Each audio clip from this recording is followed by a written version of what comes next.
My daughter, Jessie Foster, missing 6.5 years. She's my second out of 4 daughters. And I can remember, like, her stepmom used to always joke around when she was little, saying, there's no flies on her, because she's always so active, always popular with her friends. In grade 7, when they were doing the graduating from grade 7 into high school, I was actually taking a hairdressing course, and Jessie and all of her friends came down to the school, and we did all of their hair, and Jessie helped do all the makeup, because she's always been really good at doing makeup. And she went from the biggest tomboy, where one of my neighbors thought she was a boy, to being the most dainty, girly girl of anybody. 2 of my finest memories, obviously. But you know, that was Jessie. Always, you know, made you laugh, always had friends with her. You know, when she went to Calgary for grades 11 and 12, I still get messages from the kids that she only knew for the 2 years, telling me how much, you know, they loved her, and you know, they cherished her friendship. When she graduated high school in 2002, she stayed on in Calgary for a couple more years, and when she was 20 years old, she moved back to Kamloops. And it was at that time that she started getting invited on what I call the trips, but I do it like that. The first one was to Florida, and as worried as I was about it, everything seemed fine. She came back, she had pictures of what looked like a phenomenal vacation. Parasailing on the Atlantic and jumping on water trampolines out on the water and out on a yacht, and it was just amazing. I was actually very happy that she had what looked like a wonderful trip. But when she was invited on another one a couple of weeks later, and I'm trying to explain, people don't go on free trips. People don't pay for you to travel all over for nothing. Either he wants something from you or there's a motive. She could never get that. When Jessie was first taken to Florida, she was taken to Fort Lauderdale and to the Keys, which are 2 cities that I found out after she went missing are key hubs for human trafficking. And 2 other hubs are New York and Atlantic City. Those were the second places she was taken. And it was actually after a night in Atlantic City that the word prostitution was even brought up to Jessie. This guy says to her, "Oh, I lost all the money last night gambling. So maybe you could, you know, just turn a couple of quick tricks to get us a bit of cash to go home." She was so offended just right from the get-go at even the thought that she ran down to the lobby and phoned me and told me, and I'm in British Columbia, Canada, and she's in Manhattan, New York, telling me this, and I'm freaking thinking, this is exactly what I thought. These are exactly why I didn't want you to go. These are what I was trying to say. But she's still saying to me, oh, he's just being a jerk. He's not going to do anything. She still felt enough confidence in him as a friend to go back upstairs to that room. The next day she calls me, happy as a clam, telling me, oh, we're not coming back to Canada. We're going to Las Vegas first. And I'm freaking. Did she not remember what she just told me? Because I remember what she just told me he had done the night before. And why would she want to go anywhere with him? But you know what? She was 20 years old, 2 weeks before her 21st birthday. Somewhere in her brain got the idea of spending her 21st birthday in Las Vegas, which is something a lot of Canadians want to do. When I tried to explain to Jessie that this is what people do, they take you away, all she could tell me is that I worry. All I could do is get her to promise to come home after her birthday. Her birthday came and went, no talk about coming home. I said, now you need to come home. Now she's telling me that there was a car accident and she's got to wait for an insurance claim. I wait for word on this, nothing. Now she's telling me how she's met somebody, that she's fallen in love. And she's moving in with this fellow. She's going to move into his house. I couldn't get through to her that you can't just move to another country and move in with somebody. There's a process to live in another country. You needed a visa, you needed to have a permit to work, you needed to have permission to stay. It didn't matter what I had said, she would just go on about all the fun she's having, about all the excitement that it is down there, about how she was sitting at a club next to Justin Timberlake. And then when she got engaged and said she's going to move in with this guy, I tried to get her to tell me a little bit about him, and all she could say was that he was a bit older. She told me he was in his 30s. She was 21. Turns out he was in his 40s. I found out from the Las Vegas Metro Police that he's a known pimp. Unfortunately, when you find these things out after your daughter's missing, it just makes it worse. It makes you know that no matter how many times I knew I was right, I still didn't go down and just grab her and bring her home. And that's probably my hardest thing, is that I knew that something wasn't right. But you know what? I worked and I had other kids. I still had 2 teenagers at home. I just couldn't up and go to another country. And, you know, I'm thinking she's not a dumb girl. She came home once. She came home just before Christmas time. We all thought she wasn't going back. She ended up on the phone over and over, fighting and screaming and swearing with this so-called fiance. I actually was very happy, thinking that this is it. There's no way she's going back to this. And we got up Christmas morning, opened up presents. We were preparing to go to my father's house for Christmas dinner. But Christmas morning, she said she has to go back to Las Vegas that day. And we're like, what do you mean? Nobody flies out unexpectedly on Christmas Day. Didn't matter what we said. We dropped her off at the airport, 2 o'clock in the afternoon on Christmas Day. And I've never seen her beautiful face since. I talked to her on the phone for another 3 months, but I never saw her again. And so my friend and I went down there, and I tried to get a hold of that pimp. Jessie still called him her fiance, but when she went missing and he would say things to us and to the media about how Jessie Foster was a hooker when I met her, I no longer had any qualms about saying anything to him at all. And when I got to Las Vegas and I wanted to meet with him, I called him every single day I was there. And every day he told me he wasn't going to come and see me. And everything was just piling up as to nothing added up right. So finally, on the second to last day of us being in Las Vegas, and he still hadn't agreed to talk to me, the strangest thing happened that night. It started to rain. We actually were huddling under a walkway with a fellow, and we gave him a poster. This fellow turned out to be from Texas. He was an ex-Lone Ranger. And his words to me was, well, if this fellow wasn't going to agree to meet with you, tell him you're going to be back in 5 weeks, and I'll meet you back here in 5 weeks. I'll get him to talk to you. And that night I went back to the room and I phoned him up. I said, we're leaving tomorrow. And if you don't want to see me before I leave, I'll see you in 5 weeks with the Texas Ranger we just met. 6 o'clock in the morning, he's downstairs in my lobby calling me to come downstairs and meet him. He was in starched, bleached white, couldn't have looked cleaner, crisper, shoes were shined, hair perfect. And I'm thinking, you know, really? You know, me? I sometimes forgot to brush my hair. My daughter's missing. I don't care about looking perfect. And all I could say to him is, you don't look worried?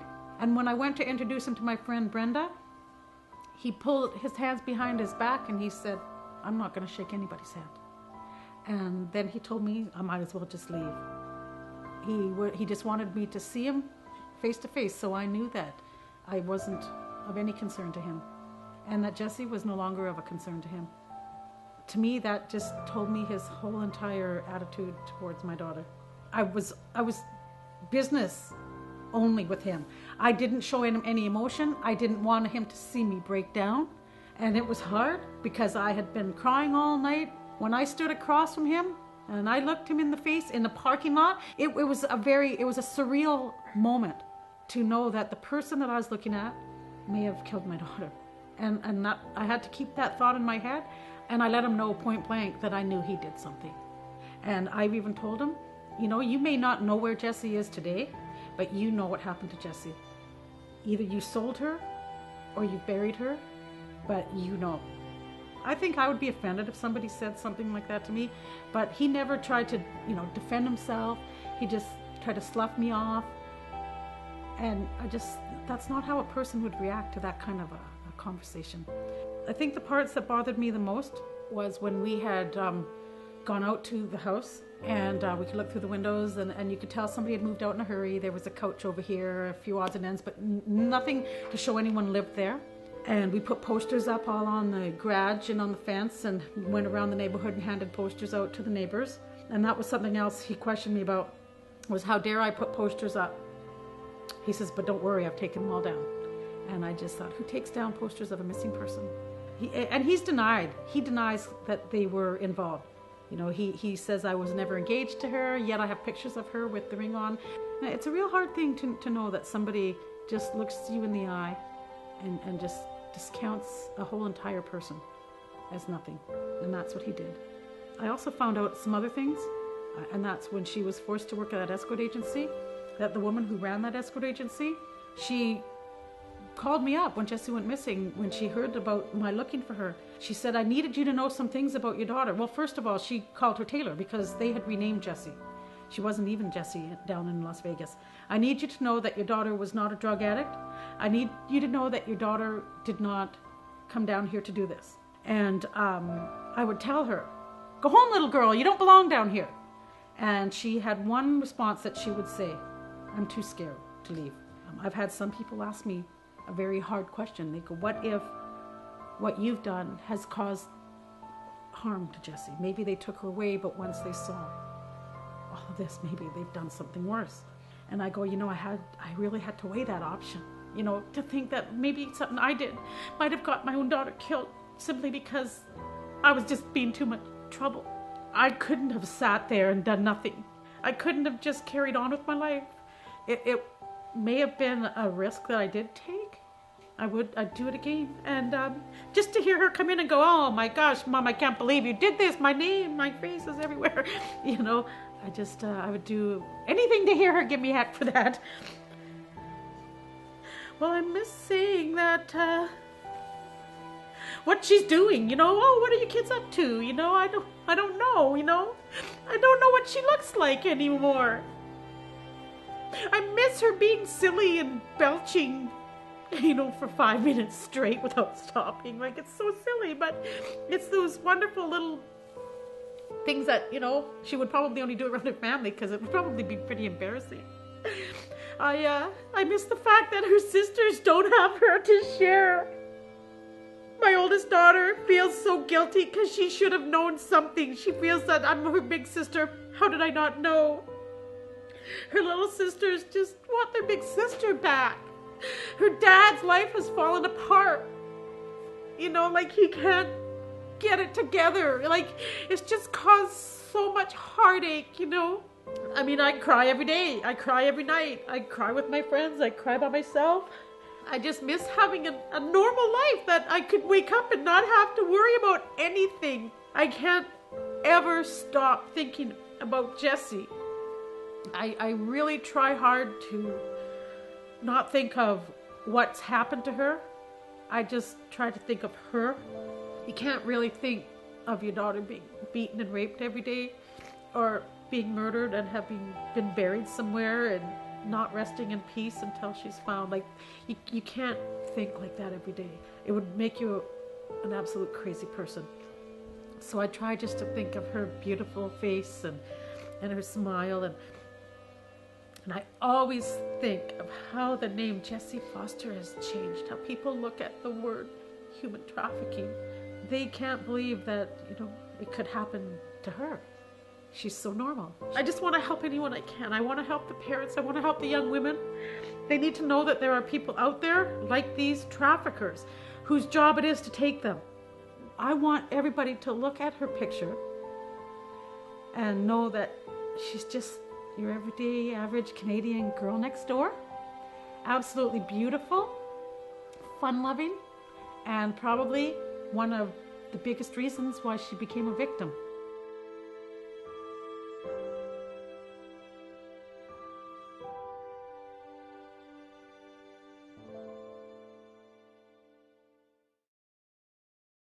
And jumping on water trampolines out on the water and out on a yacht, and it was just amazing. I was actually very happy that she had what looked like a wonderful trip. But when she was invited on another one a couple of weeks later, and I'm trying to explain, people don't go on free trips. People don't pay for you to travel all over for nothing. Either he wants something from you or there's a motive. She could never get that. When Jessie was first taken to Florida, she was taken to Fort Lauderdale and to the Keys, which are two cities that I found out after she went missing do all the makeup, because she's always been really good at doing makeup. And she went from the biggest tomboy, where one of my neighbors thought she was a boy, to being the most dainty, girly girl of anybody. Two of my finest memories, obviously. But you know, that was Jessie. Always, you know, made you laugh, always had friends with her. You know, when she went to Calgary for grades 11 and 12, I still get messages from the kids that she only knew for the 2 years, telling me how much, you know, they loved her and, you know, they cherished her friendship. When she graduated high school in 2002, she stayed on in Calgary for a couple more years. And when she was 20 years old, she moved back to Kamloops.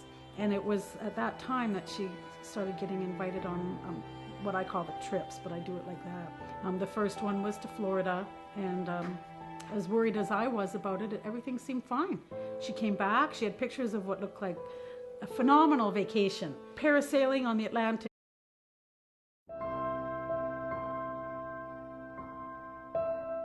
My daughter, Jessie Foster, missing 6.5 years.